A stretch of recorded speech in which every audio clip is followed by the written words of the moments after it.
We're live. Hey kids, it's been a few weeks since we've done a live interview, and this morning we're here with Mr. Steve De Los Reyes, who's an awesome artist out of the Minnesota area. We've got a bunch of other things we've been working on. We've got a few more we've filmed that are in editing that'll be coming out soon. The live thing is kind of got put on the shelf for a short bit. We've just been chaotically busy here doing other things, but we're doing our best to keep good content coming your way. So just stay tuned, subscribe to the channel, click those like buttons, all that other fun stuff that we have to ask you to do in order to keep this rolling forward. So I'm trying to think of the last, my brain's a little scattered this morning here. But so bear with me as we jump into a cold start, we'll call it. Anyways. You did do a million intros to the podcast that's coming out soon. That is true. Yeah. What we've been doing, we've been spending a lot of time taking audio from a lot of the interviews and whatnot, and created a podcast setup for you guys to listen through your headphones at work or on your drives or whatever, where you don't quite have the ability to interact with the video. So, Gabe, what is that? What is that URL? They could check the homepage of needlejig.com, and we'll post up the news item. Okay, great. Everything is working for you. So excellent. I didn't know if you could flash that across the screen or whatever, or if not, maybe we can even throw that as a link into the description of this video. Anyways, hopefully we've got a little time here, so people are tuning in. Today we have Mr. Steve De Los Reyes, who's not only an awesome human being, but he's a damn good tattooer. He's a big guy, intimidating guy, if you ask me. I'm 6 foot tall, and I look up to this guy, both figuratively and literally. Anyways, Steve, how you doing this morning, brother? And I'm doing great. Thank you for having me on. Hey, awesome to see your face. It's been a while, and definitely miss you guys. But yeah. So it's been a while, man. Is life starting to get back to normal for you just a little bit? Honestly, is it ever going to get back to normal is the question. The tattoo business for us here in Minnesota, I mean, we're fortunate to have such a great demographic that everybody is still staying on it, and the tattoos are still rolling in as much as they've ever done. But it's just the weird part of the society factor where kids in school and things like that kind of contribute to the craziness. But everything else has been really good. And missing the travel, missing the seeing the other people when you do the shows and whatnot, that sucks. But it's been a good time for a family and a good time to kind of buckle down and really grind. It's been good.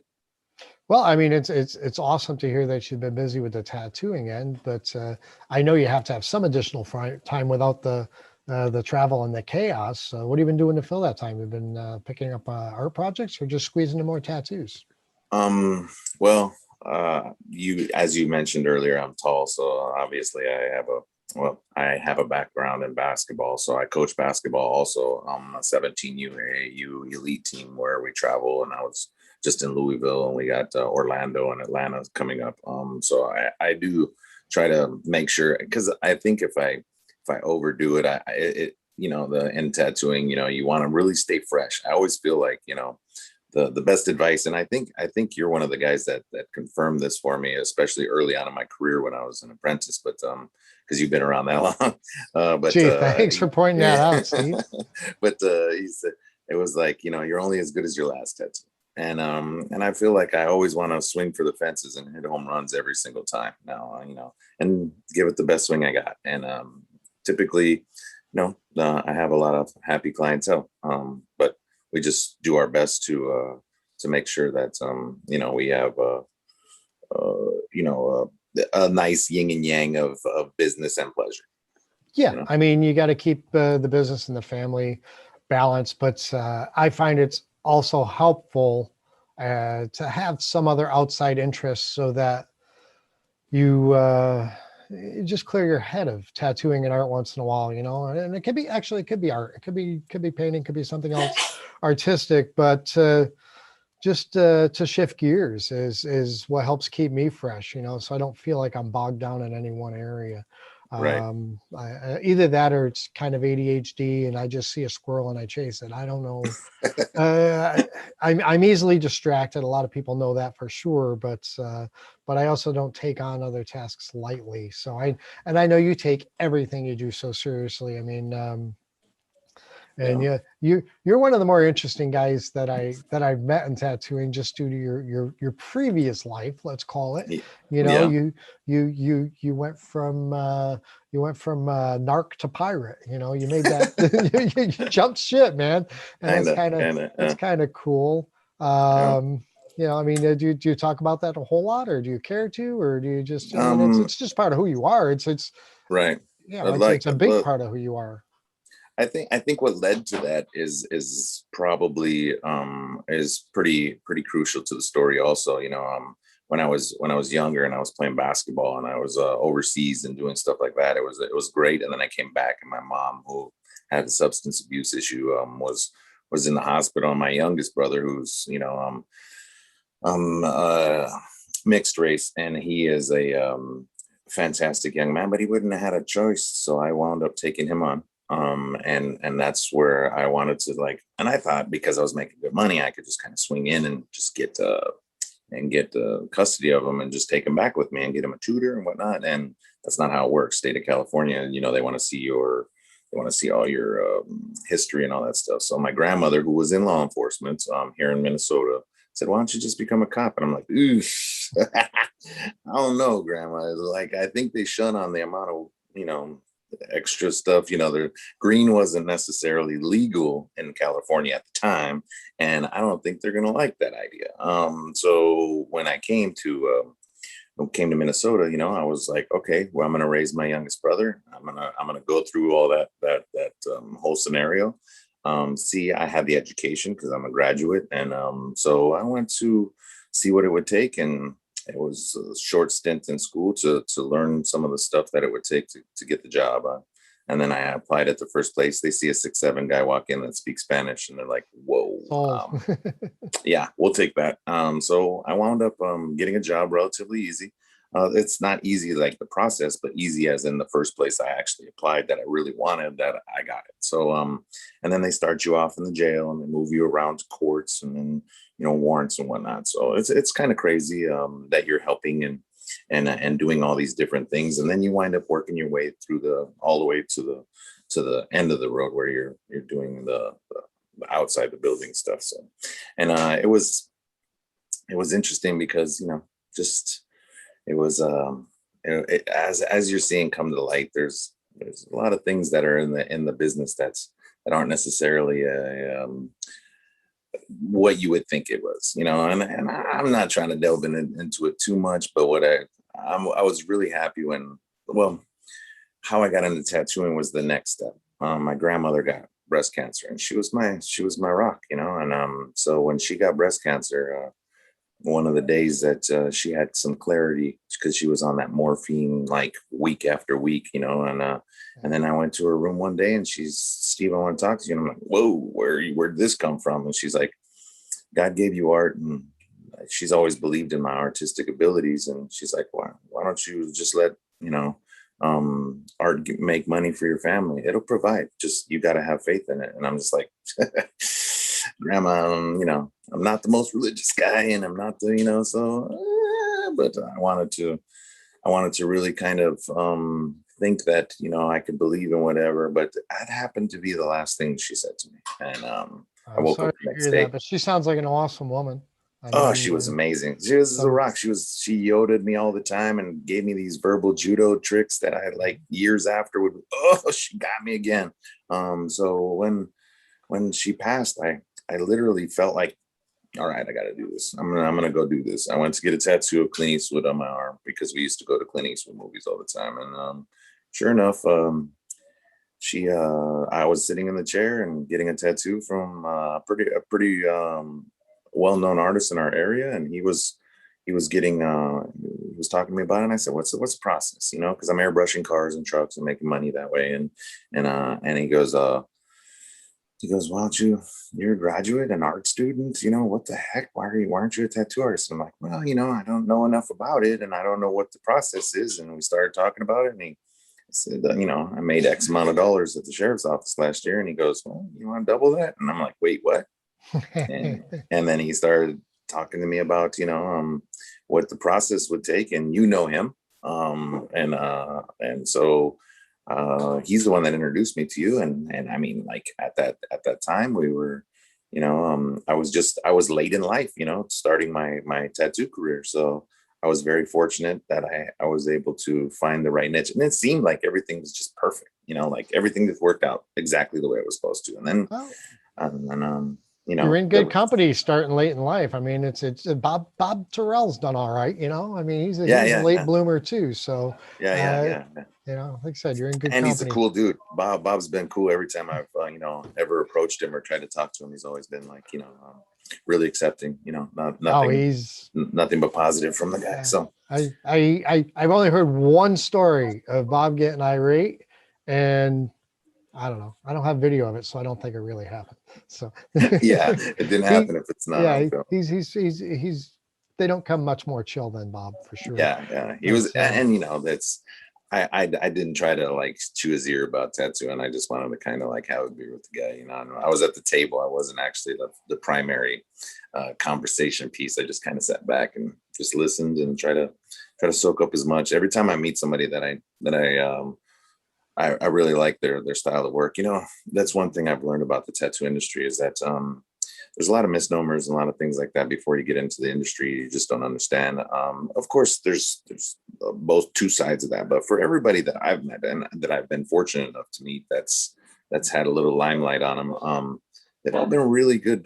They've all been really good and really accepting, from the Nikos to the butcher to, you know, I mean, you go down the list and every single guy has been really, really cool to me. Like I have zero complaints. Like every guy I've talked to. Well, luckily, most of the shitbags, even if they have super talented, they usually don't necessarily achieve that level of success. I mean, right. It's nice that the good humans get to that level. And one thing I'd like to do is encourage anybody that, you know, any tattooer out there, when you find yourself in close proximity to these people, sitting in a bar at a table or whatever, and everybody's having beers, engage in the conversation. You know, I mean, it's awesome to sit there and just sort of listen and soak things up, but engage, make yourself, you know, known. You know, it's like, don't be fearful of saying something stupid. They're good people. They're good humans. They're gonna help you. They're gonna walk you through. So don't feel intimidated by these people. If they leave you feeling intimidated, you probably don't want to know them any better to begin with, you know?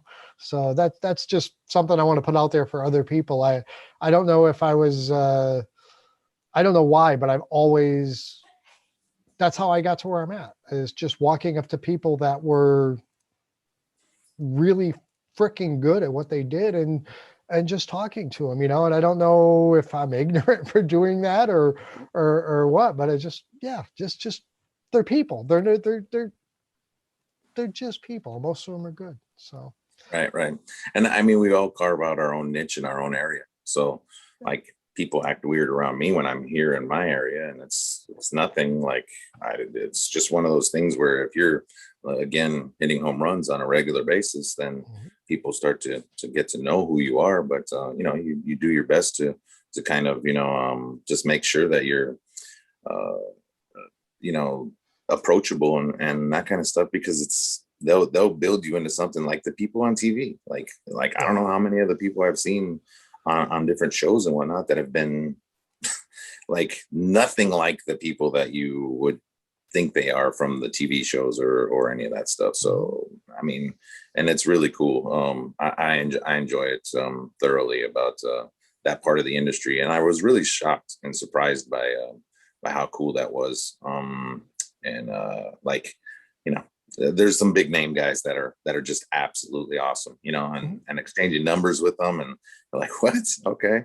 I got a tattoo by Steve Butcher, and when I was walking out, he's like, oh yeah, you know, the game's gonna be here tomorrow, and I'm like, This guy's got it on a different level that I have no concept of. But he was Just he not was yet, teaching. Steve. Just not yet, man. I mean, honestly, your work speaks for itself. You're an awesome human being, and I'm not here just to blow smoke up your ass. I really enjoy the time we do get to spend together. You are a big fish in the small pond you're in right now, but there's plenty of other waters out there, and you're going to explore them all as you, over time. I mean, like you said, you got a late start. You're not going to. One, you can't get to the finish line first, or quickly. And two, who the hell ever wants to get to the finish line? I Right, mean, right. it's the process, it's the journey, and that's Yeah, it's this the big part of it. So, but yeah, absolutely. yeah, You it's know, I've been I don't know, man. I feel like I've been assisted by Granny, just telling me that to lack of a better phrase, she said to have faith, but I don't know if it was necessarily the way she was talking about. But in actuality, I got to meet guys, yourself included, and I'm not blowing smoke up your ass because this is no 69 smoke blowing ass situation. But yeah, we're not going there.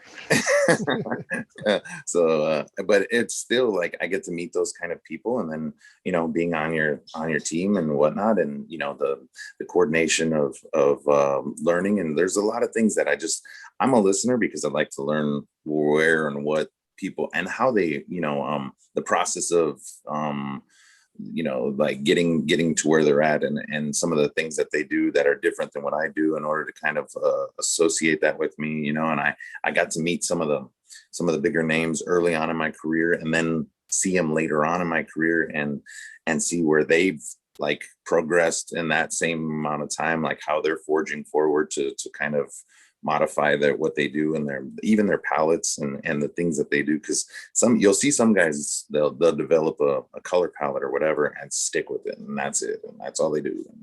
And then you can kind of see them forming a plateau for themselves. And I see like everyone that's an elite artist that I seem to look at, and I do realism. So like but you can pick up from guys that are doing different styles. You'll see some guys compartmentalize what they do and think that they can't get out of it. And you got the Yogi Berrats of the world, and those guys that are mashing styles, and those things are influential in my career, because I feel like you have these misnomers amongst different artists that they'll say you can't pull a line, and the other ones say you can't shade, so like or color pack or whatever. There's like these little clicky things, and I just happen to be surrounded with people that don't give a shit about any of that stuff. So they're really good artists, they're really supportive, and I've been really blessed, and it's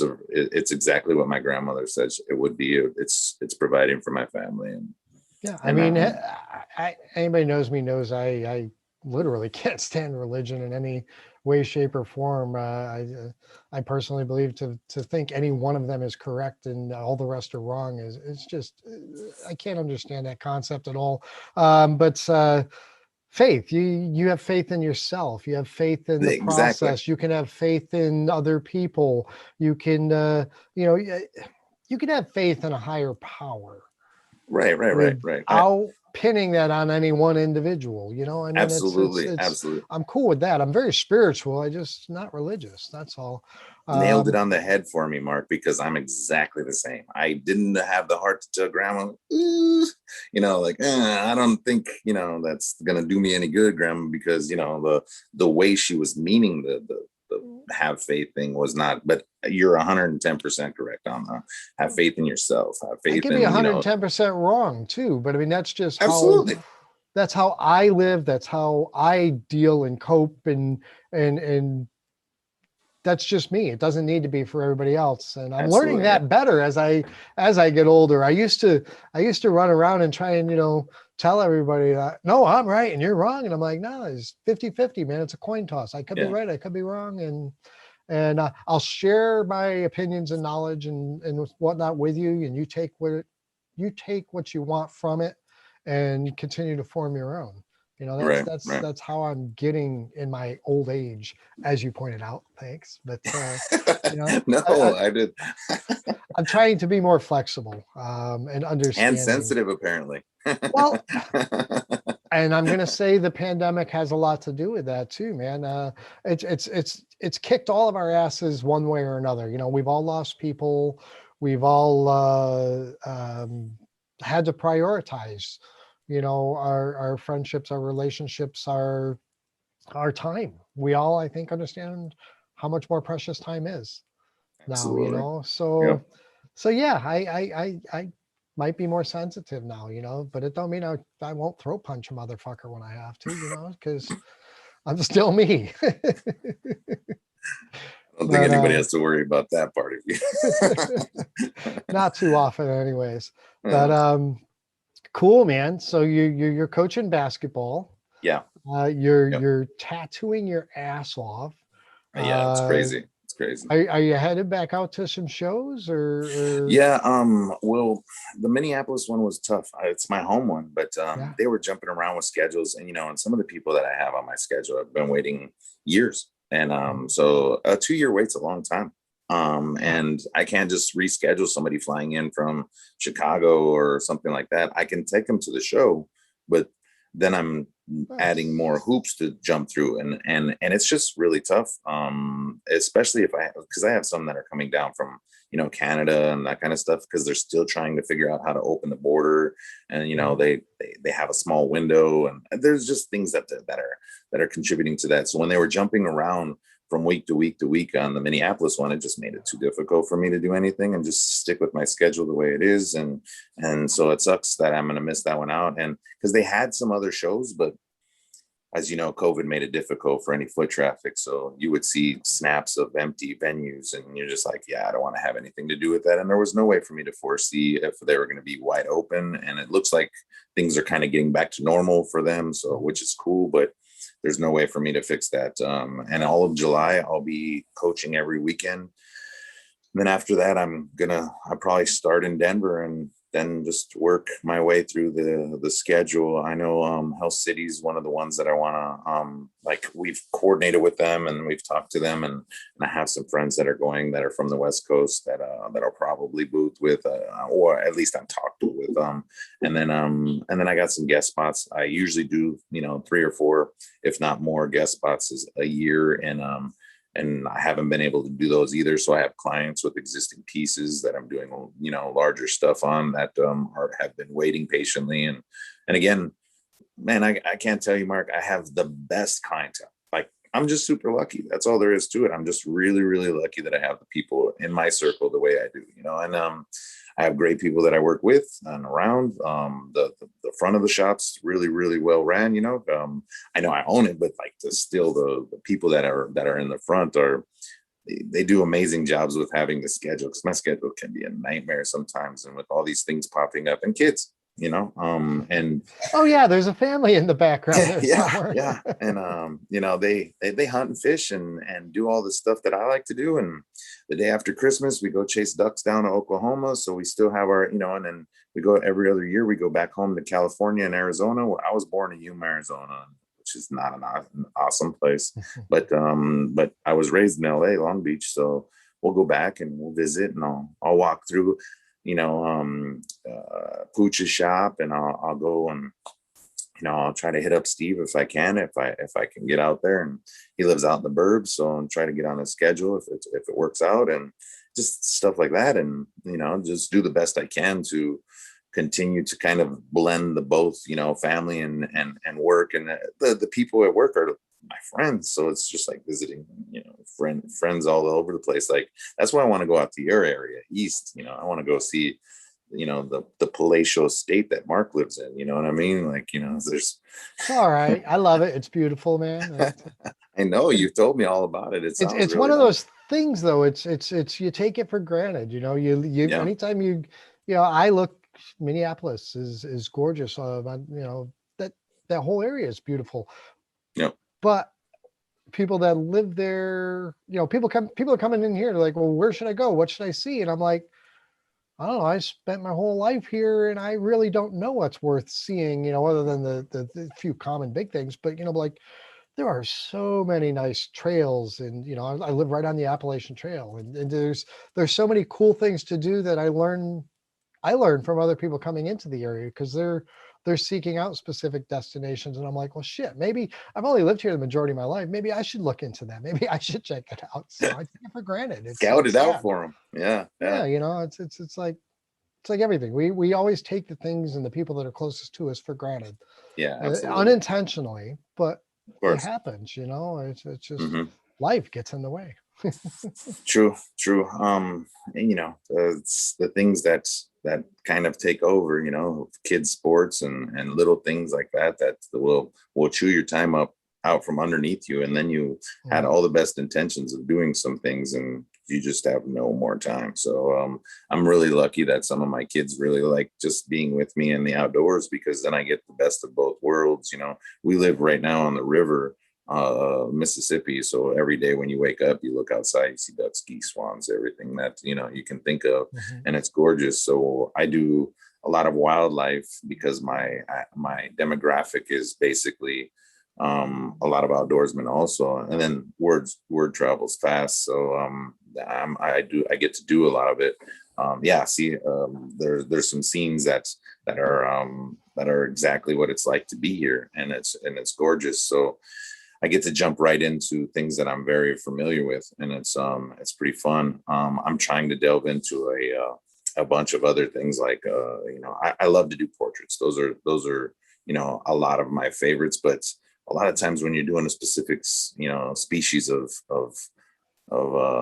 animal, there's a lot of very specific things that you're looking for in that animal. And a quick story about that. I had a friend that's tried to do a rendition of a tattoo that's pretty popular with a bow hunter and the deer and the whole 9 yards. And the rack itself was a mule deer, and it was a Minnesota tattoo. And you're like, that deer doesn't even live here. So like you're gonna have to do some modifications on the rack, man, because it's not the right deer. And like, if you don't do those kind of things and that's what my clients really like, is that they come in and they say, I want a double sprig pintail. And you're like, I got you, man. Heck yeah. Like the ones in Oklahoma, full bloom. And they're like, yeah. And you're like, see? And then in my booth, to detail. Yeah. and that's what it's all about, and it's a lot like doing portraits, except for it's animals. And I'd love to do portraits, but so you won't do a Florida background with a grizzly. Yeah, see, now you're getting it. That's the boiled down version of it. But yeah, there's or alligators in Alaska.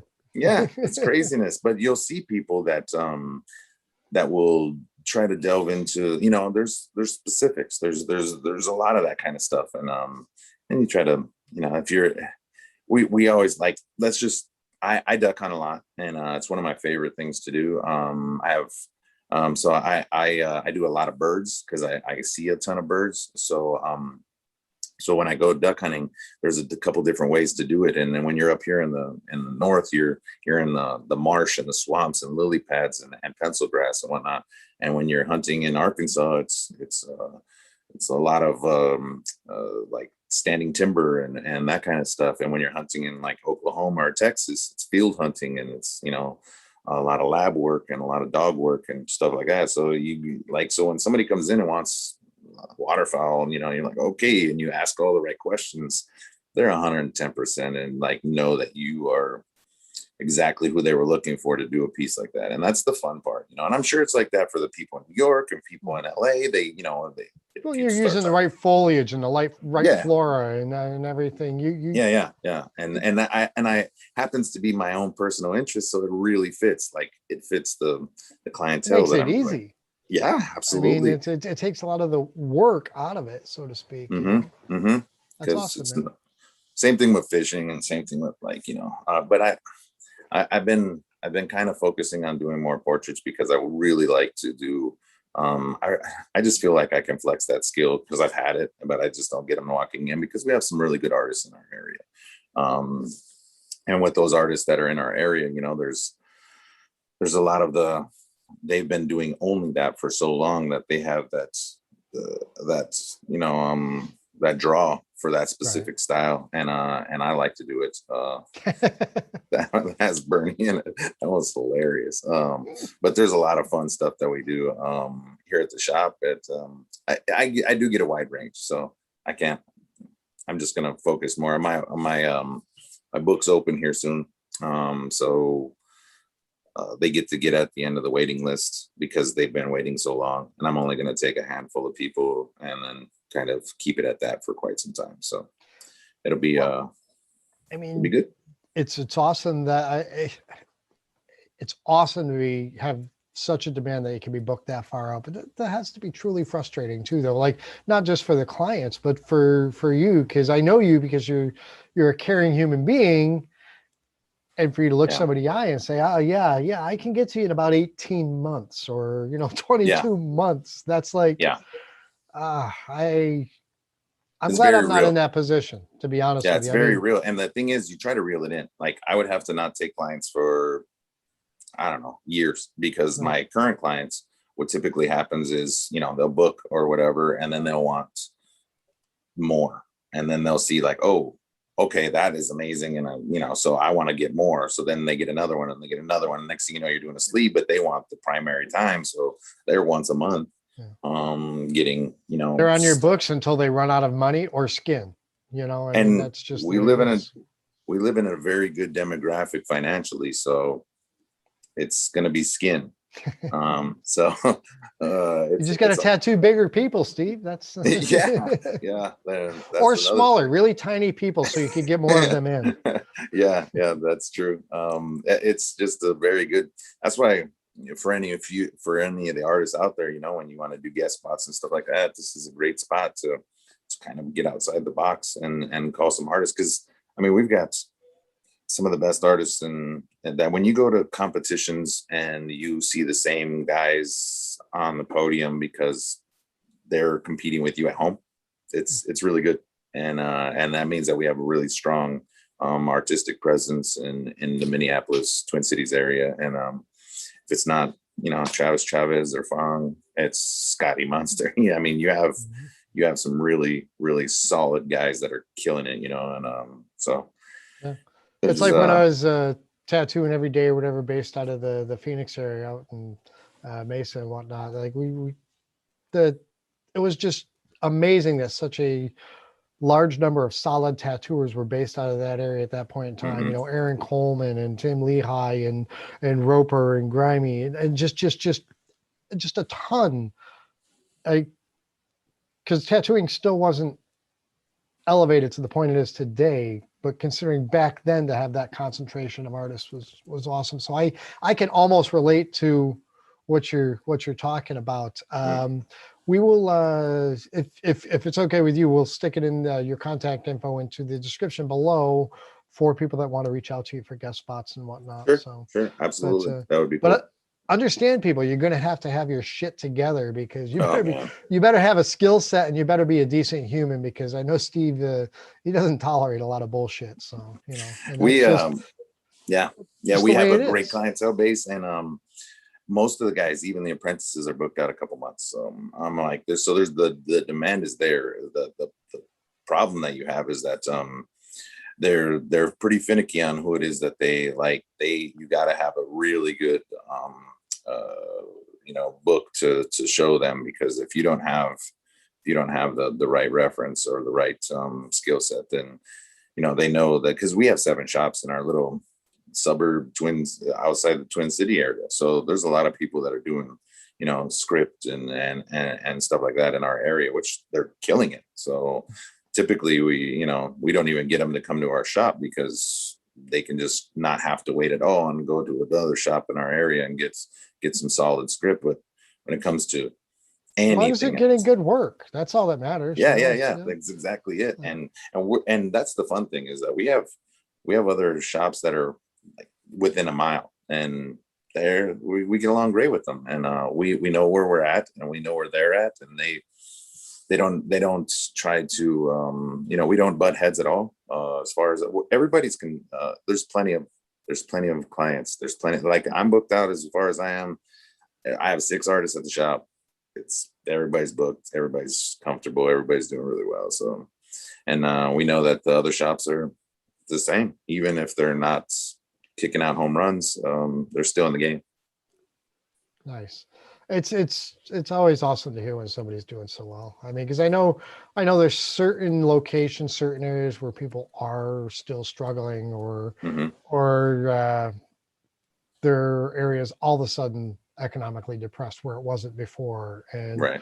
And it's cool that there are areas out there like yours where maybe some of these people who are killer artists can just reach out and have a place to come and work temporarily, even Right. if they can fly out there for like a week and then get their month's bills paid, that's a plus, man. I mean, if you could help accommodate, our brethren, as we should say,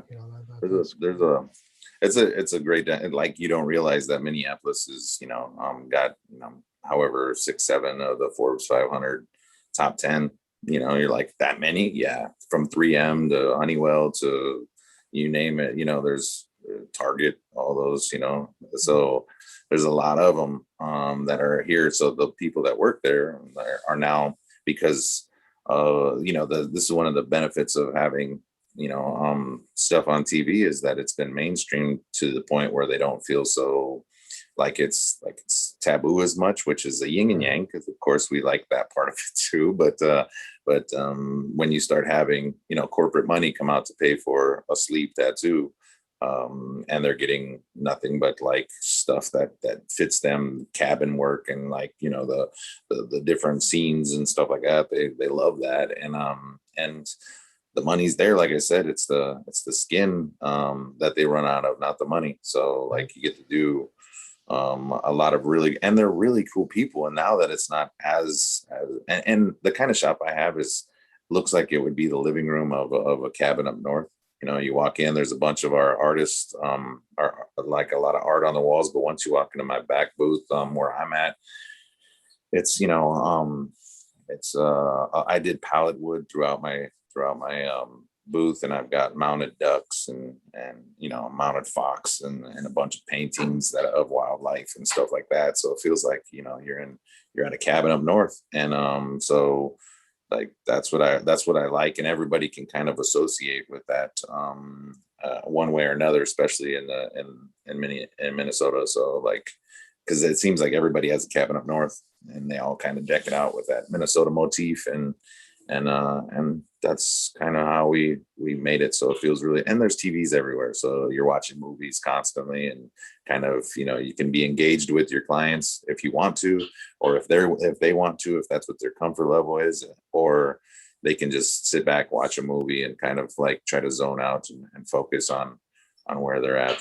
So yeah, that's it's, and we actually expanded, so we're twice as big as we were in this particular video. But yeah, we're way bigger than that now, and I should do an updated videos, all that says. But it's really cool. We have them coming in from all over the place. Now they're coming in from Chicago and Iowa and Fargo and Montana and Canada, and so we're stretching out quite a bit. It's pretty fun. Yeah, I think it's awesome that it's I'm conflicted on the whole popularity of tattooing thing. Obviously, hey, me too. But at the same time, it loses something. But the corporate money thing, you're just saying that.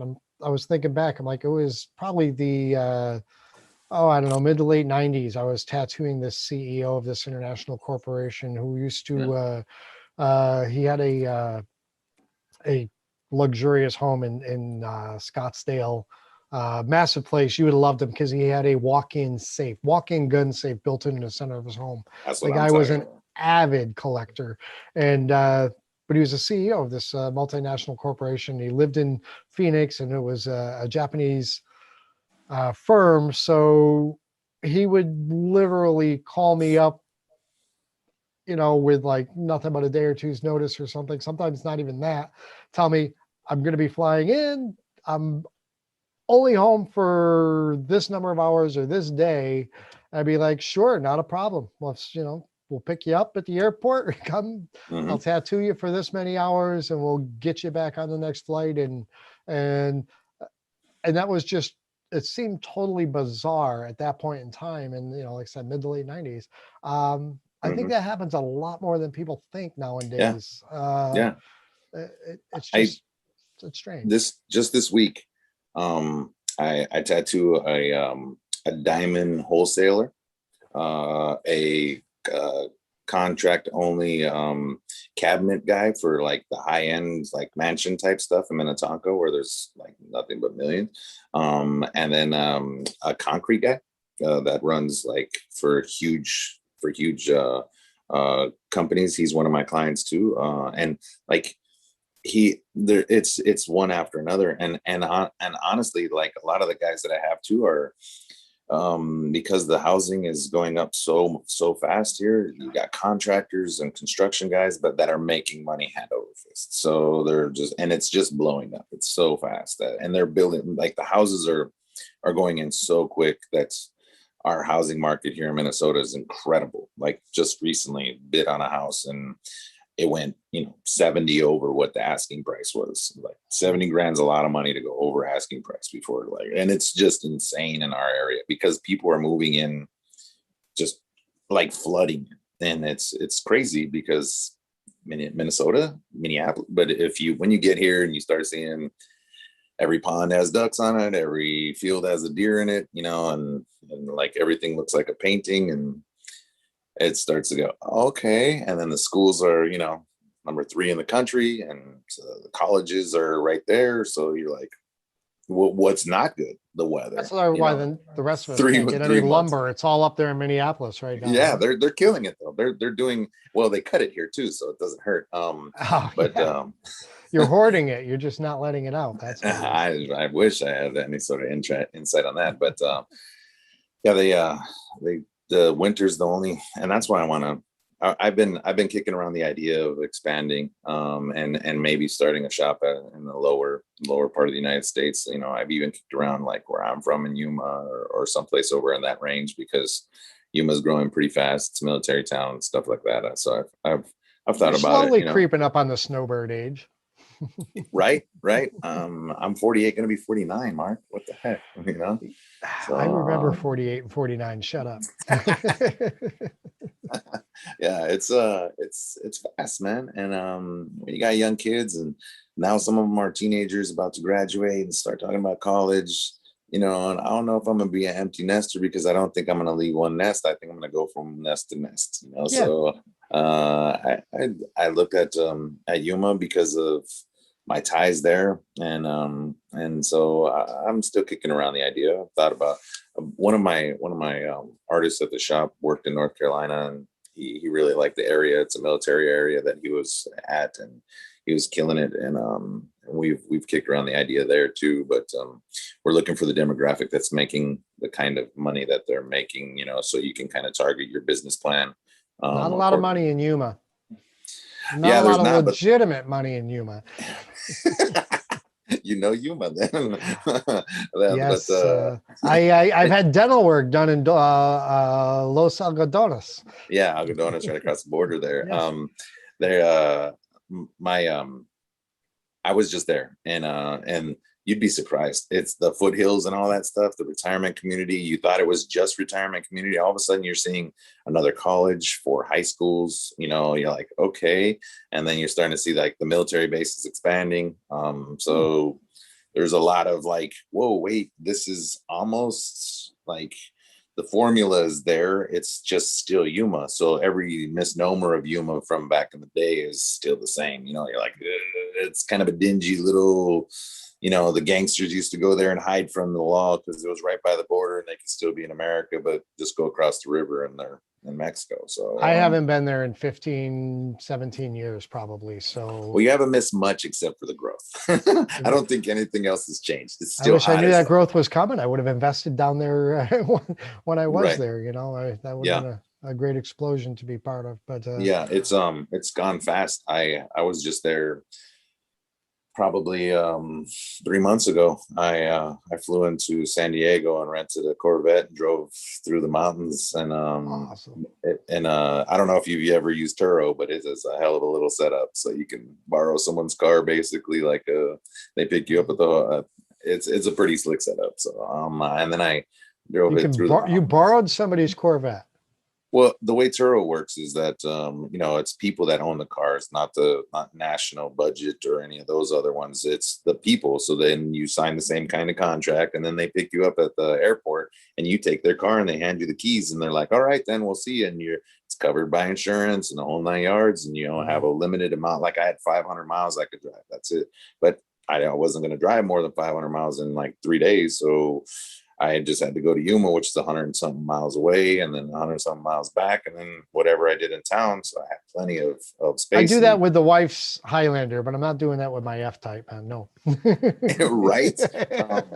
But it's pretty slick, man. I was really surprised on how easy it was. And on top of that, I own nice cars myself. So I was like, yeah, you got to take really good care of it. And it was a convertible, and driving through the mountains with the top down, and it's 110 outside, so it's still hot. And then you drive through the sand dunes right there. It's a pretty cool scene. And went back to Yuma, and then when I drove up, I was like, everything where I was from is still exactly the same. It's kind of dingy. It's kind of not what you would say upscale. So then I got to the other side of town, and then I went to my friend's house, and he's like, yeah, I moved to the foothills. And I went out to the foothills, and I'm like, what the hell happened out here? This used to be like one road with a few houses. Now it's a full-blown community, and like really huge. And then he's like, yeah, they're building the college over here, and the new high school's already in over there. And I'm like, wait, what? There's 2 colleges in this town? He's like, yeah. And then I looked up the demographic. It's the second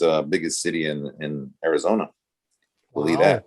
Yeah. That's kind of mind-boggling. I mean, I lived in Arizona for almost 15 years. So that's I never would have guessed that. I still don't want to believe you, but I'm not going to call you a liar either, though. So. Yeah, that's a true story. I couldn't believe it. I was looking at when I was doing all my, I wanted to do a really good business plan. I'm one of those people that has to see, kind of checks and balances before I do that kind of commitment. And so when I started looking at it, it was like, okay, that's huge.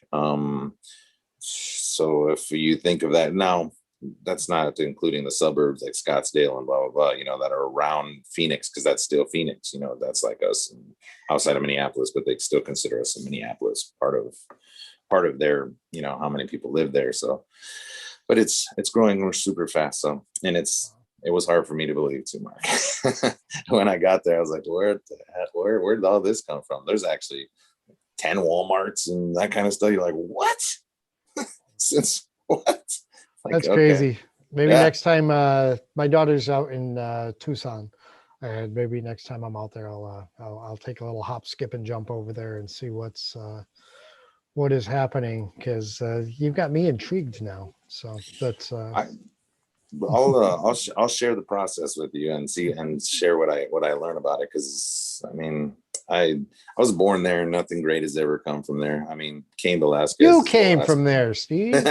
Well, that's what I'm trying to make happen. So, and it's all just hard work. So, and I think I saw some shops there. They've got a handful of shops there, not as many as I have in my little area on the suburbs of Minneapolis. So, I was like, well. It changes quickly, though. I think there was only a handful of shops in the central Arizona. I'm talking like Glendale, Phoenix, Mesa, everything. There was probably only 6 to 8 shops out there when I moved out there in 92 or 3. And by the time I sold my shop and left, they outnumbered the 7-Elevens. It was just mind-boggling, like 150 shops, all within like a 15-year span. It was just an explosion. I'm responsible for a number of those shops, putting out artists that had to leave the nest or wanted to leave the nest, let's say. It was crazy, but yeah. Well, back to tattooing, man. Okay. So you're not planning any shows immediately other than Denver and hopefully a little bit farther on there. And getting ready for these shows. Are you going to approach the shows any differently? What do you do in preparation for a show? In the first place, we've been trying to gather this data from a lot of the people that we talk to. What do you do, or what are the best tips you have for preparing for a show? And in addition to that, maybe let us know what you might be doing a little bit differently in the future, considering the chaos we've all gone through recently. Typically with the show, I have a great team of people that are helping me at the shop, so they kind of get me set up to go. I'll usually have an apprentice go with me, or an assistant go with me, and kind of help with any of the booth situation, because I want to keep myself as stress free as possible and can kind of continue the dialogue with my clientele, so we're on the same page. I try to pick pieces that or clients that are going to put me in a situation to like be successful no matter what happens, as far as like you just don't know. I've had everything from a fight breakout across from us, right in the like aisle, to rival dudes run into each other. I don't even know. And it was in Tampa, and there was like some dude broke a bottle over another guy's head, and they were apparently looking for each other. It had nothing to do with the show or any of the artists. It's just craziness. Those are the good times, Steve. So I've had that kind of stuff happen, and and I also want everybody that walks up to our table to, have somebody engaging and talk to them. And I think that that's important, the approachability, because you'll see a lot of people just kind of come and leaf through your book, or touch your screens or whatever, and then kind of like wander away and at least have something engaging like that for them to talk to, or being able to have it. I always want their experience to be 110%, because I know that some people are on the fence about tattoos in the first place. You might have a couple where the woman likes tattoos a lot, or the guy likes tattoos a lot, and the other person's kind of on the fence. Well, I may not tattoo this person, but I want them to have the same, like, a lot of people will meet me and go, damn, dude, you're just like a hunting, fishing, kind of outdoorsy dude. I would have never guessed that. You don't look like a tattoo artist. And I'm like, okay, first off, I'm 6'7", so what do tattoo artists look like? Is this, and then after that, most of the time it's like they just expect to walk into a shop and hear just a lot of growly music and really grungy feel, and that's what they have like in their head, preconceived notions of that. And I'm like, there's a shop for everyone. Now that shop does exist that you think is out there, because that shop is for someone else, and then there's a shop that's kind of catered to your needs also, and they're out there because you're getting a lot of really good artists kind of enter the tattoo world. So when I go back to the show part, I'll get my Pelican case set up for the tattoos that I have scheduled, because typically I'll be scheduled for them, and I'll kind of go and be set for each one of them. I'll make sure that they are booked for their hotels, and everything is good to go there for the travel. So a lot of times what people will do from Minneapolis is they'll try to book me for shows specifically because they want to travel too. So they'll fly to Tampa and be the client at the show. So I don't have to like do any advertising. They'll just go. I already do guest spots in those areas, so a lot of times those people that are within driving distance will come also. So finding a client is relatively easy. It's then getting your ducks in a row and trying to make it as stress free as you can, because the heightened noise and ambient noise kind of gets going, and it kind of gives you an agitated, like if you're a nervous person in public or anything like that, you can see that. So I try to read my client to make sure that, this isn't overwhelming, because you got, 1 minute you got a girl walking by in pasties only, and then the next thing you got a guy walking by in pasties only, so like it can be anything. And the cultural diversity is amazing. That's one of my favorite parts, and it's super fun. And they have the burlesque show, and then they have the craziness going on with that kind of stuff. And so like, I want to just make sure that that whole experience is great for the client. And when that happens, it seems to be a very smooth transition, getting a good hotel. And then I try to find you guys as fast as I can, so I can kind of, get penciled in for a drink with you guys and hang out and kind of tap into the knowledge, because like it or not, you're the surplus of knowledge, and you'll do that on accident. You'll kind of kick down some old school ideological stuff that I like to, because you really want to stay. There's a lot of this that has to stay pure in its tattoo essence, because even though you're targeting a different demographic, it's just us evolving as artists, because that money wasn't available. You guys would have did it if you had corporate guys walking in your door too. And I mean, I'm a tattooer first and a supplier second. That's just the way it is. Even though I don't tattoo hardly at all anymore, my core is a tattooer. Yeah. That's how I got to where I'm at, was developing or improving Absolutely. stuff that was mediocre. I couldn't buy anything better than mediocre back in the day. Mm-hmm. And that got frustrating, just on a personal level. So, but now you travel, I've seen you travel with a relatively, simple, normal convention style stuff. And then I've seen you bring in elaborate, displays with beds and platforms and stuff like trussing, like I bring, and all that other fun stuff. Right. So you take it serious. You want the full experience. You're not looking to, come in and cut corners and maximize dollars. You want the full experience, and that's what I love about you, is you don't really cut corners. And some people are like, well, because he's booking big and he's got all this stuff and he's successful and he can do that. I'm like, no, that's the reason he is successful and can book big and stuff, is because he doesn't cut corners. He gives people the full experience, the full Monty, as we'll call it. I mean, I'd like to think, I've never heard of anybody leaving your experience wanting, I mean, you hear about that. You hear that about some of the best artists out there, or I should say some of the most popular artists out there. Sometimes you're like, oh yeah, I got this awesome tattoo, blah, blah, but there's always a but attached or whatever. And like, I don't think I've ever heard that about you. But then again, you're not like, internationally known yet or whatever. So, you still have time to become an asshole.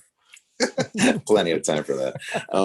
It's funny, Mark, and this is one of the things that you were pretty, it was funny because when I first met you, and we're not going to date that again. But when I first met you, it was a tough nut to crack, because I was like, I didn't know if you actually liked me or not, because you were very much about like, the education process, and tattooing is a very crucial thing. And now in retrospect, I'm just like you are, in that, like, if you don't go through, you have a lot of guys putting tattoo machines in people's hands that haven't done the apprenticeship that needed to be done in order for them to learn everything, depth, speed, all the different things were crucial. And of course that's part of it. But the education part, where did this come from? The Philadelphia Eddies and the like, all the different types of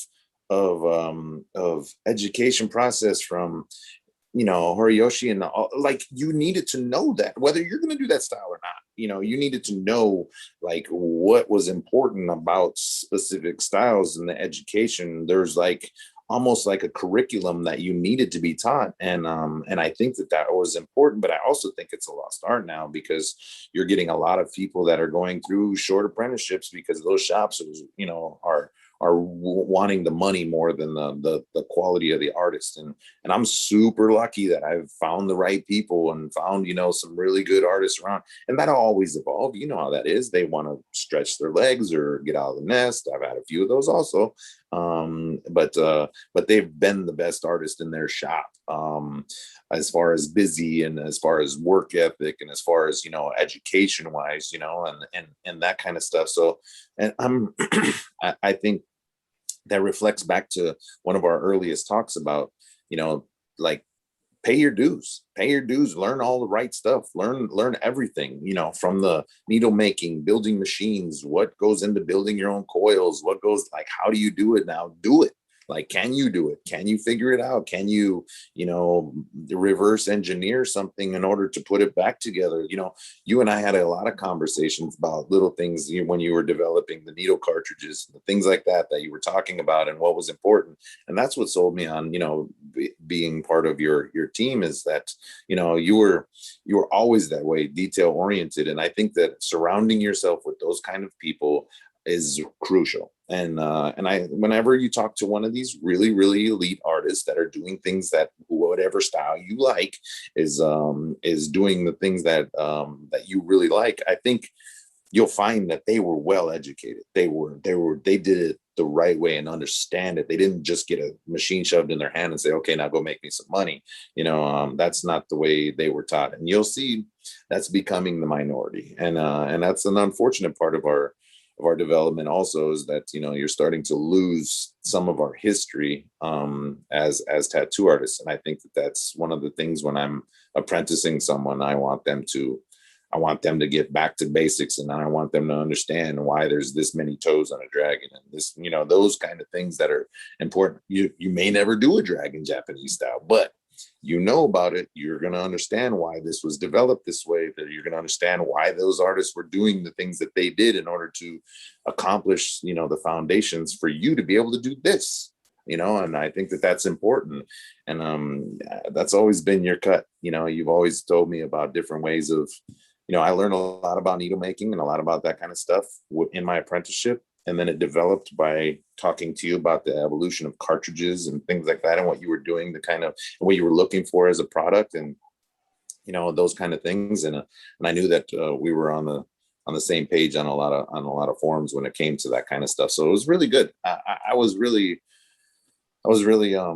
fortunate to have, yourself and a bunch of other guys that are old schoolers. But what, like you said, I'm not internationally known and that kind of stuff. I think that those are good things when guys, like, because a lot of guys like yourself are, known, but kind of still like the mainstays of our industry, but haven't bought into their own hype and gone crazy on this, because there's always time for you to still be an asshole too. And I can be. We all know that. Yeah. See, I don't ever want to fault anybody for wanting to get into tattooing, and I say it all the time. I'm like, we open arms welcome talented artists to come in and tattoo, but there is some sort of dues to be paid. One of the problems is with the popularity of tattooing, it's naturally we're getting people who, let's just say, didn't get properly trained to begin with, turning around and then training somebody else. So you're getting this dilution, or people are taking on apprentices prematurely before they have adequate experience to do so. So it keeps getting watered down. Mm-hmm. And if you're a tattooer that finds yourself in this position where maybe you learn from somebody who wasn't prepared to teach you or whatever, there's nothing out there that says you can't seek out more education and information after you've been cut loose as a professional tattooer. You can always reach out to experienced tattooers, and as long as you're a decent human being and your tattoos, they're not scarred up, you're not beating people up, you're not being a douchebag, and you're giving it your all, most serious tattooers out there will sit down and they will share knowledge with you. So maybe you didn't learn how to make needles with your apprenticeship, and you don't ever intend to make needles. There are plenty of people out there that will just, sit down over a weekend and try and give you a little bit of a crash course so you can understand your tools a little bit better. Or if you want more knowledge on Japanese art, like you said, may never do a three-toed dragon or whatever, but there's tons of information out there. There's tons of people out there that do it. Reach out to these people, make friends, paint with them, draw with them, whatever. You don't need to work for them. You don't need to apprentice under them. Just network, man. It's a good group of people for the most part, man. Enjoy the tools you're presented with. That's the way I look at it. Just because you feel like you were shorted on your apprenticeship doesn't mean you need to stay that way. You could put the effort in. So that's how I look at it. I wish more people would do that. Reach out to guys like yourself. People, I'm sure if you meet a serious tattooer that has an interest in the wildlife area, they reach out to you. You don't have a lot of time to spend, so you're not going to spend it with everybody that asks. But if you know somebody is going to give it their all, you're not going to cut them short. You're going to exchange some emails and some phone conversations, or sit down over a nice glass of scotch and discuss things or whatever. You're a good human. You're a good tattooer. So Yeah, that's exactly it. And I mean, Needlejig, come on, that's telling you right there. That guy loves that stuff. He can talk about it all day. And that's talk too freaking much, don't I? I know. We've had these, and the discussion of textured needles versus taper and that kind of stuff. Those are very, very like crucial like things you need to really know about what you're doing, because so your delivery, your saturation, and everything is where it needs to be, and you don't have to do tons of touch-ups, because I don't have to do a lot. I'm fortunate enough to work on my technique, but I'm always evolving. And like I said, when I get tattooed, or when I'm working alongside a tattooer that I really like his style or stuff, and it doesn't have to be a name that you would know, I'll try to take as much as I can to continuously try to learn more and more, because I feel like that this is a fun media, because of the fact that it's constantly ever evolving, from types of inks to styles. Like even the cordless stuff that's coming out now is fantastic. I've been using an Injecta, the X1, and absolutely love it. The first Injecta I've ever owned, and it's been game changing for me, because I have some other products that are cordless and whatnot, but wow, like that, like it's kind of crazy. I'm excited to see the more and more evolving type stuff. So there's a lot of things that you can learn, and I think it's really fun, because I have so many guys in our state that I can kind of look at their work or talk to them, and and a lot of times when you start getting to a certain level, you can break down what they're doing. Like you can look at it, like the game plan. You don't even see the artwork that they're doing. You literally look at, okay, he did this, has this background. You could tell that where he started, where he finished. You start reading it like a map, and then it starts to change your perspective on things, and less about the art and more about the technique. And I think that, like you said, I've had artists, one of them that still works for me came, and he was working in Wisconsin, and he came and was like, I didn't want to be, I'm not the artist that I want to be. And he actually went to Travis Chavez, and Travis Chavez was like, this guy likes basketball, Steve, so you're probably going to want to talk to him. And he came over, and man, it was a hell of a fit. This kid is a great kid. And he kind of didn't re-apprentice, but he kind of just jumped in with my apprentice, and kind of like, just got it back in, and wanted to like break it down. And he already knew how to tattoo, but he wanted to like the knowledge part of it, the background part of it. And not too proud to ask for help, man. I mean, and it was great.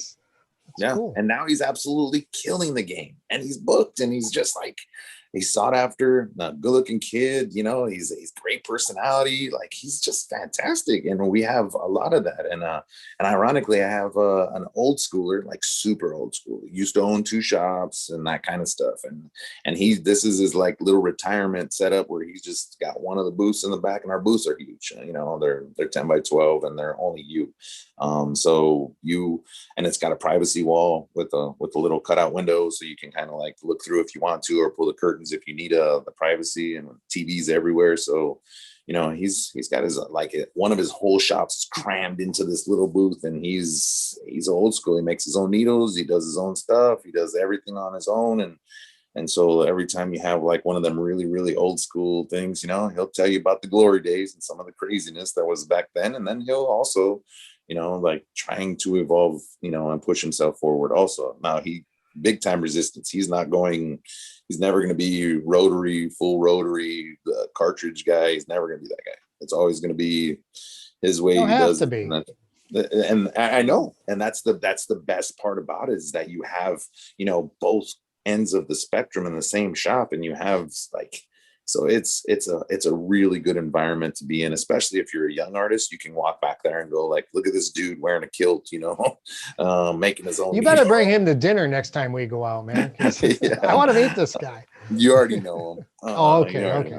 So we'll just bring him though next time. All right. But absolutely. yeah, it's it's good to see that. And I like it too, because I like to go see like kind of the way he sets up, tears down, the way he does his clean and dirty stuff and that kind of stuff, because like things have evolved since the first time he started that. So now he's working on, the same thing that we are. He's still trying to learn. And I think that that's really a cool part of having a shop that has so many different, like, we have black and gray guys, we have, dot work guys, we have fine line guys, we have realism, and then we have traditional. So like, it's pretty fun. And so we're super fortunate to have the wide range of artistry that we have, and the all learning from each other. Yeah. And constantly, that's what it's about. Yeah.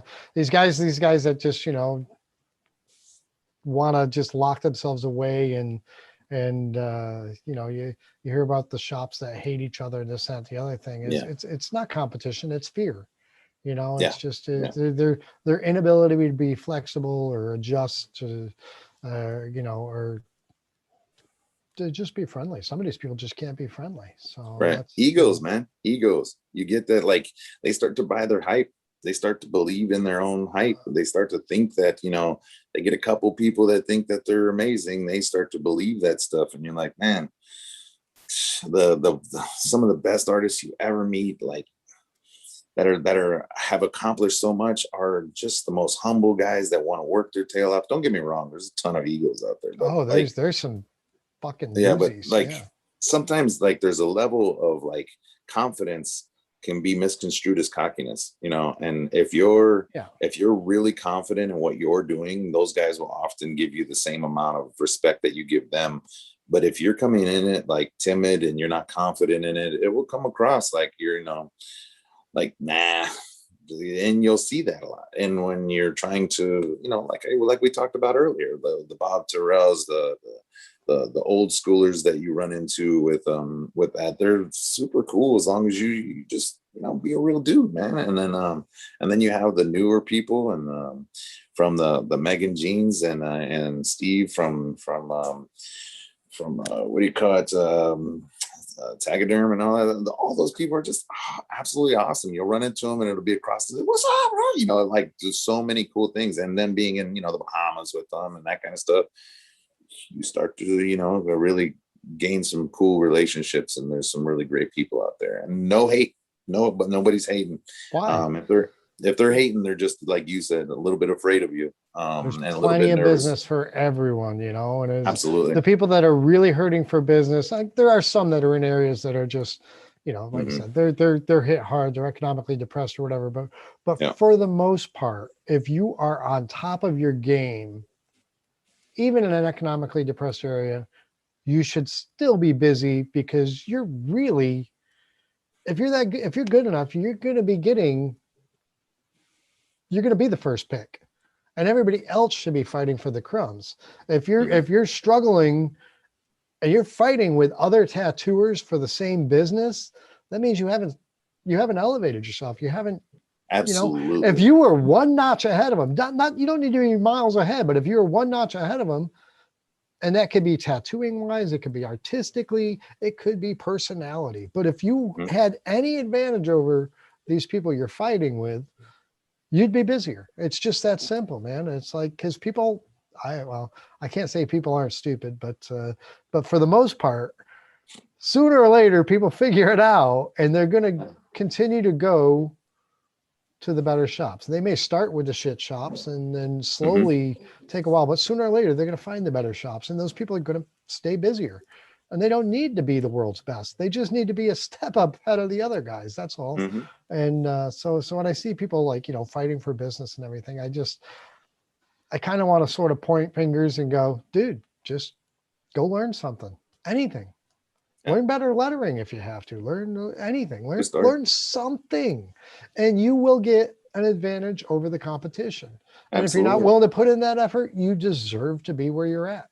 It's that simple too, It's funny that you say lettering, because I don't do a ton of it. I don't mind it. It's one of those things. I always think that, like, I don't like to mash it into a, like, realism piece, because I don't know if it fits flow wise, and I know you can make it, and I'll take the time to try to do my best when it comes to it. But typically the pieces I do don't have them in it.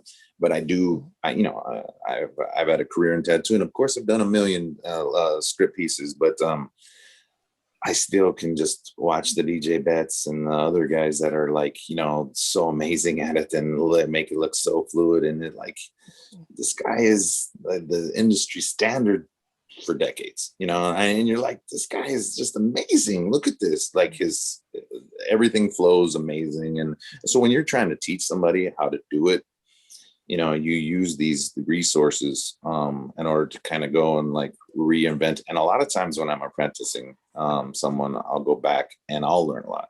I'll learn like, oh yeah, like you see how he constructed this particular piece, and it'll spark an interest and kind of really revive an interest of doing something. Like, okay, so if I have a piece and they want something like that, I can do a cutout drop shadow type script that instead of doing it in a just a beveled edge or something like that. And you're like, man, and when you start talking to people that do really killer script, man, that is a group of guys that are like rabid about their script, and their script is art. It's amazing. Yeah. It's not just lettering. It's art. It's got composition. It's got flow. It's got everything. It's got all artistic elements. And it fits the piece of like canvas that they have. A lot of times you'll see, like a rib piece that's very vertical and like blocky, and the girl has like really nice curves or something like that, and it doesn't accent their body. You'll see some of these script artists that will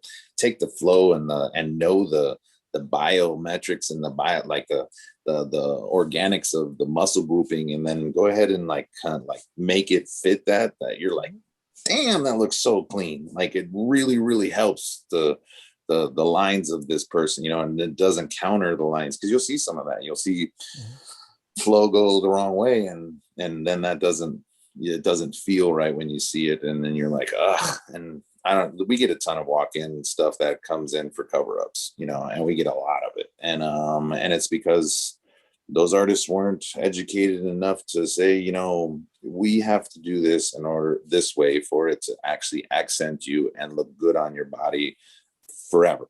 And so putting this,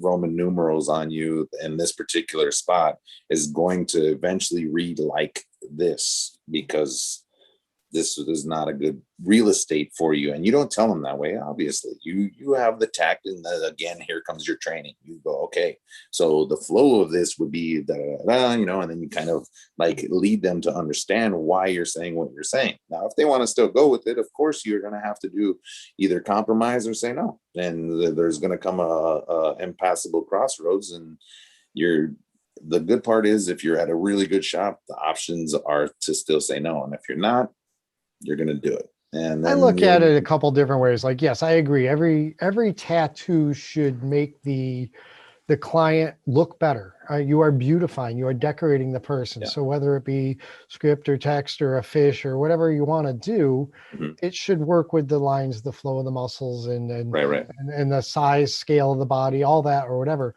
But I also give a consideration to the client. Is this a client that is going to go on to get more tattoos? And we can never predict that for sure. But I mean, but if it's somebody that's literally just going to get their lick and stick, they're getting a little memento piece or something or whatever, stuff like this, had the conversation with them, I'm always still willing to go back and give them what they want. If it's the client that's just going to get their one or two small memento tattoos. Yeah.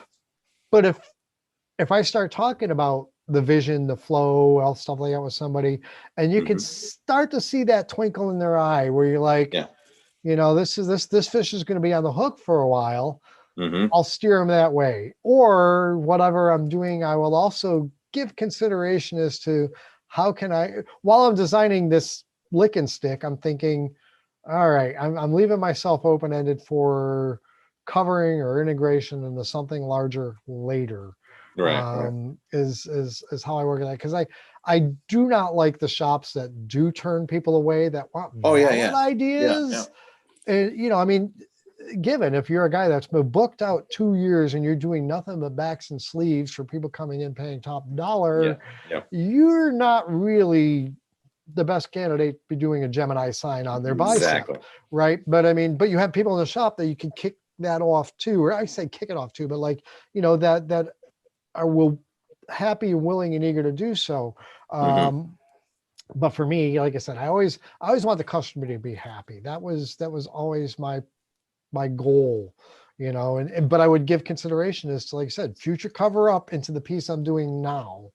You know, you hit the nail on the head with that, because when I say no, it's not I'm saying no to the client. What I'm saying is that you want to wait 2 years for me to do that Gemini piece on your bicep, or do you want my apprentice who's absolutely killing it? Here's his books. Here's some of his his healed, you know, tattoos. Here's some of his stuff, and you can get in, you know, a couple weeks, you know, like for that kind of piece. And so the tattoo won't leave the shop. What will happen is that, you know, they'll get an artist that can 110% kill it and not have to wait for the thing. You'll run into I want Steve to do it, and you're like, you know, I'm not above doing it. That's not what I'm trying to say. But if you want to wait the amount of time, I don't think I would do a better job than, you know, the other guy, because the design work is so easy. You know, like you said, a lick and stick,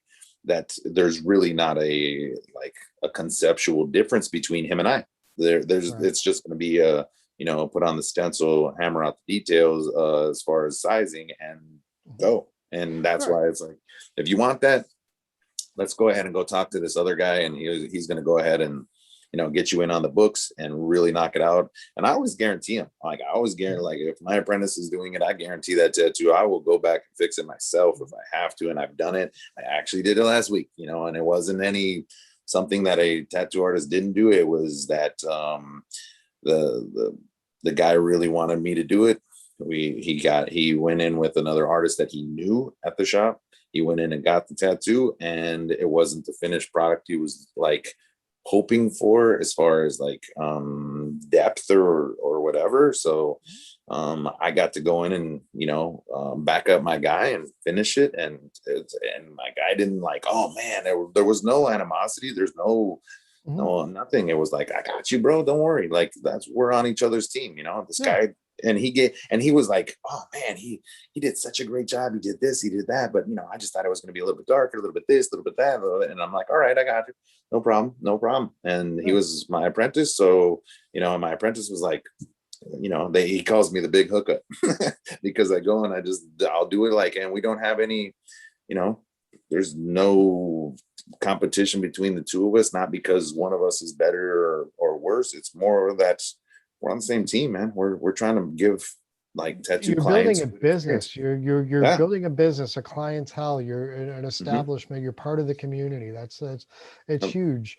But going back to like the Gemini piece here or whatever too, as long as that guy understands that he's waiting until, let's say, February of 2023 for the Gemini piece, he's got to understand that the next guy that walks in the door that's looking for a fish sleeve is still also waiting for that February of 2024. He's not being pushed off because he's a small and significant piece. You know, it's like the politics of it, or the customer service aspect of it. You know, I mean, that's first and foremost. Is a lot of people forget that we are in the customer service industry. We're artists, but we're performing a service, and it should be very personal.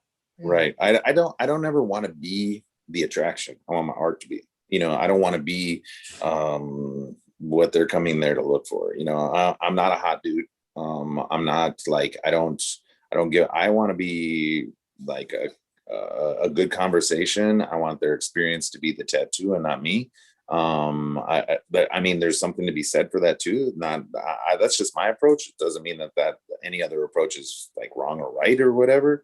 That's just my own approach. I just want them to walk in the door, like the shop and the environment, go back to the booth and get in the chair and be comfortable with what they're at. Cause I feel like if they're relaxed, I can get more out of it, the tattoo. And then I jump right into the you know, customer service, as you said. And it's a lost art, man. Cause sometimes you'll see people in it for the wrong for the wrong ideas or the wrong part of the business. They'll see glitz and glam and not the grinding and the hard work. Yeah. And because how many times have you gone home and like they don't realize that I don't get paid for the drawing that I do at home. So when I go home and I'm drawing for the hours, and then I go and then I sit my person in the chair and then I actually tattoo, it all equals out, and I work my tail off.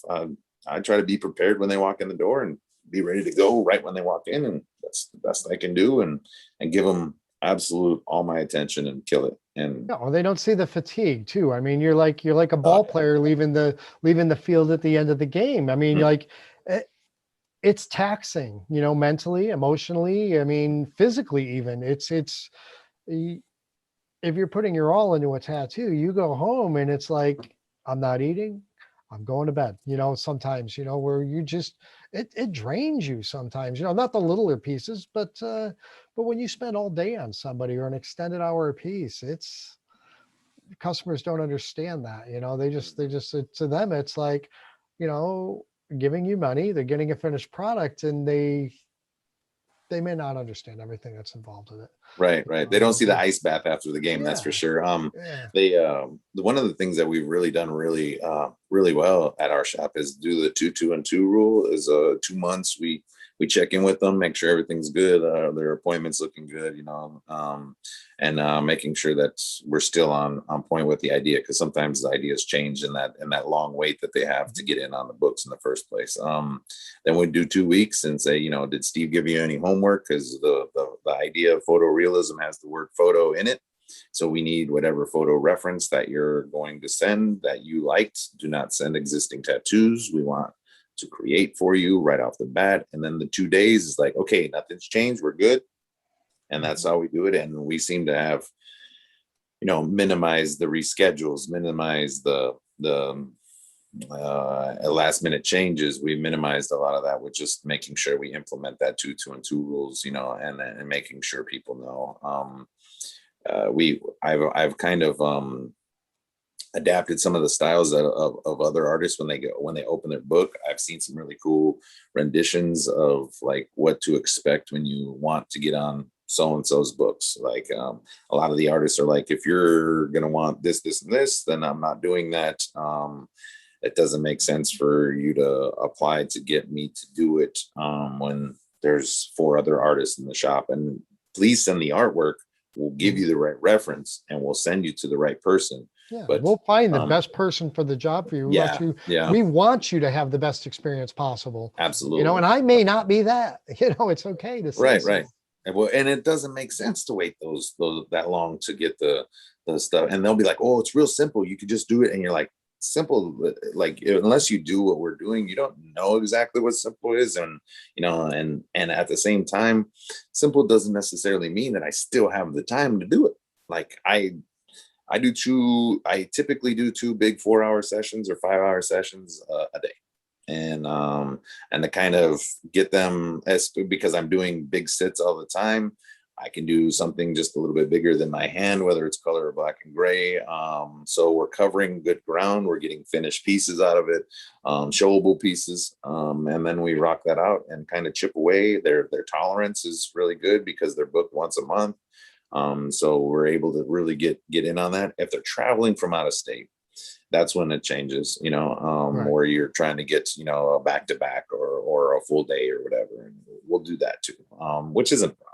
But from it's most not the of ideal situation, just for comfort and healing and everything. Yeah. And they bounce back real quick, and they slough in a week or two. Even the older people, 2.5, and a little bit of salt and pepper on a black and gray, will kind of slough off a little bit, and then they're ready to go, and they come back in a month, and same thing, and we we'll throw on their favorite movie and make sure that it's a fun experience, and then we rock it out, and and they're super jacked, and they go in the hallway and look at it in the mirror, and they're just like, oh my God, this is awesome. And they're super excited for next month, and it's not breaking the bank, and everything is really good and conducive to the success. So we're really fortunate to have the ball rolling the way it is. But as well as I do, Mark, that's, if you don't keep pushing that ball, my grandmother said this one thing where life is like pushing a big ball up a hill, and the minute you stop to look back on how far you've gotten, that ball will get around you. So don't You're stop. starting over.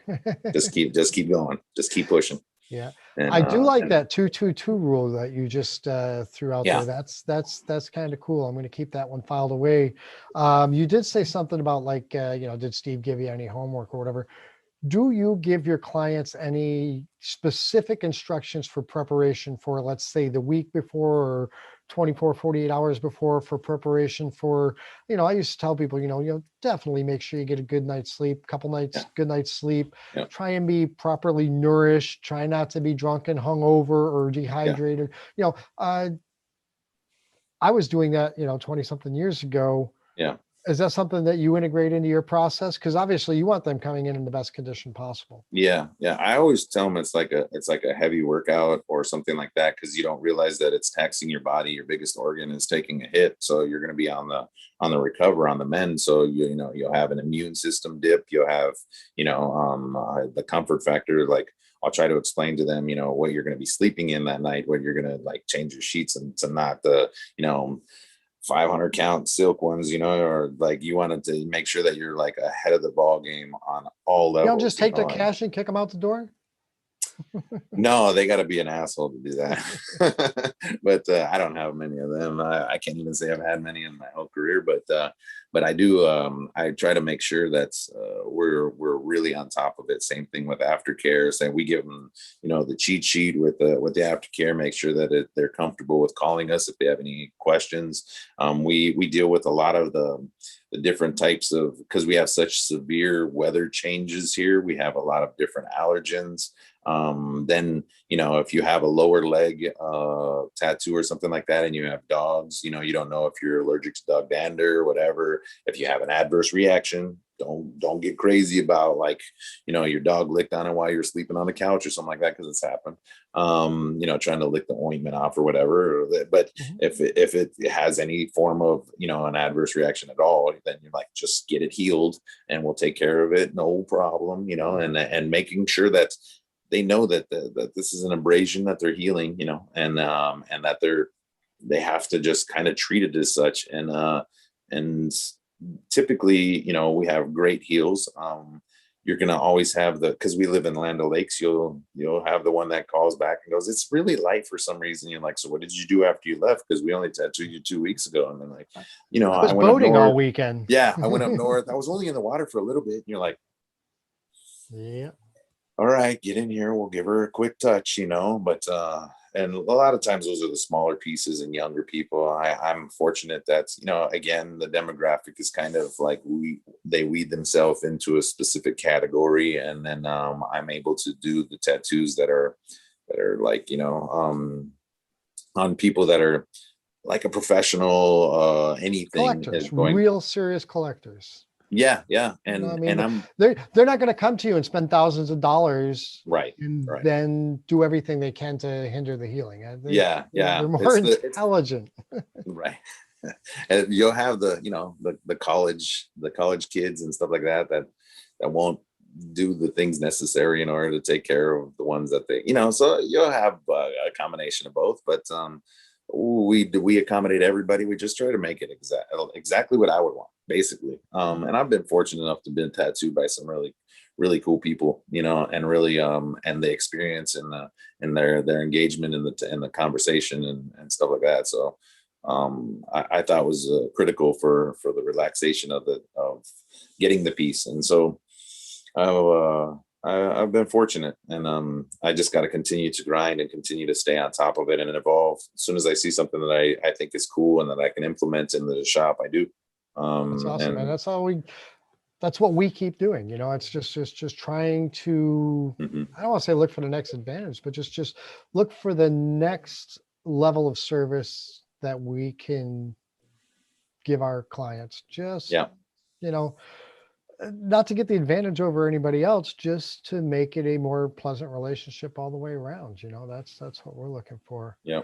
But Steve, we're going on an hour and a half of just shooting a shit here. This is good, man. But we don't want to get too deep into this. But I'd like to get back and do this again at some point when your schedule allows. Maybe we'll actually talk about tattooing, maybe a little about technique Yeah, or color application, things like that, or whatever. sure. But always awesome to see you, man. I we can always do this. You and I, we can talk for just days, for Yeah. God's sakes. I just don't know if Well, everybody really wants to listen to a lot of our stuff. But anyways, yeah, anything you want to say here? I mean, before we wrap this up, anybody you want to, give thanks to or say hello to, or just I I I'm thankful for a lot of things. Mark, you and some of the old schoolers that have kind of taken me under your wing and allowed me to like develop with some of the knowledge that you guys have given me, as well as the newer relationships I've built with some of the artists in the industry. I don't even know where to start to thank people, because I've just met too many, and I think I'd be doing a disservice to the ones that I don't mention because they are just as important as the ones I would mention. So I just like to thank the industry itself. We're very fortunate, and don't take this stuff for granted, because as we saw in COVID, and if you didn't put a nest egg away and you weren't planning and you weren't and trying to think of this as a career, and this isn't just a hobby, this is the rest of your life if you've chosen it as the rest of your life. And so do it accordingly, like it's like taking a professional approach to it, and put your money away and take care of yourself and take care of your back, take care of your hand.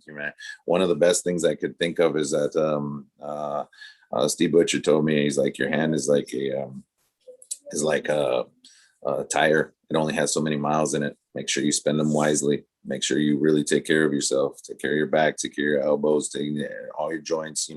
Do all that stuff to really take care of, and make sure that you prolong your career the best you can.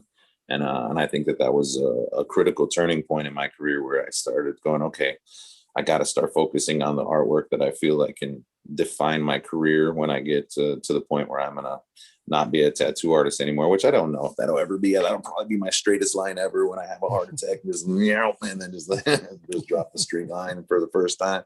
And but we are very lucky, and we're lucky to be building, and so to not take it for granted. And things change in a minute, in a second. I'm one slip on the ice away from not being able to do what I love to do. So I'm very lucky, and I try to sock away as much as I can and be ready for any sort of adverse situations. This COVID thing is a wake-up call, not a hindrance. It's a wake-up call. So yeah, I look at it the same exact way, man. I learned a lot about myself, a lot about some others, and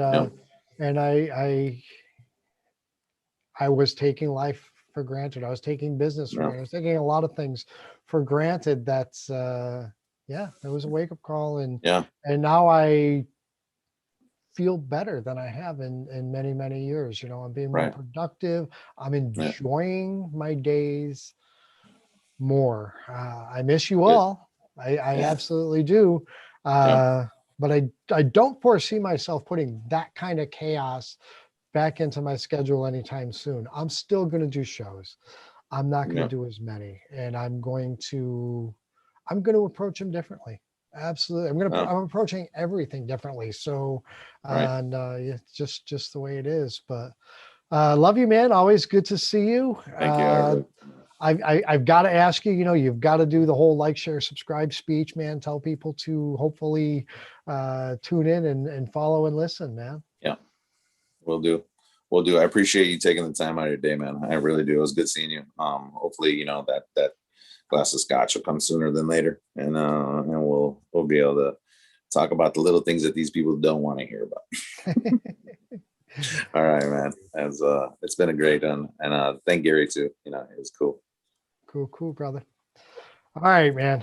I'm gonna let you go here because we're definitely pushing times, but always good to see you. We will do this again for sure, and we'll actually talk about tattoos next time.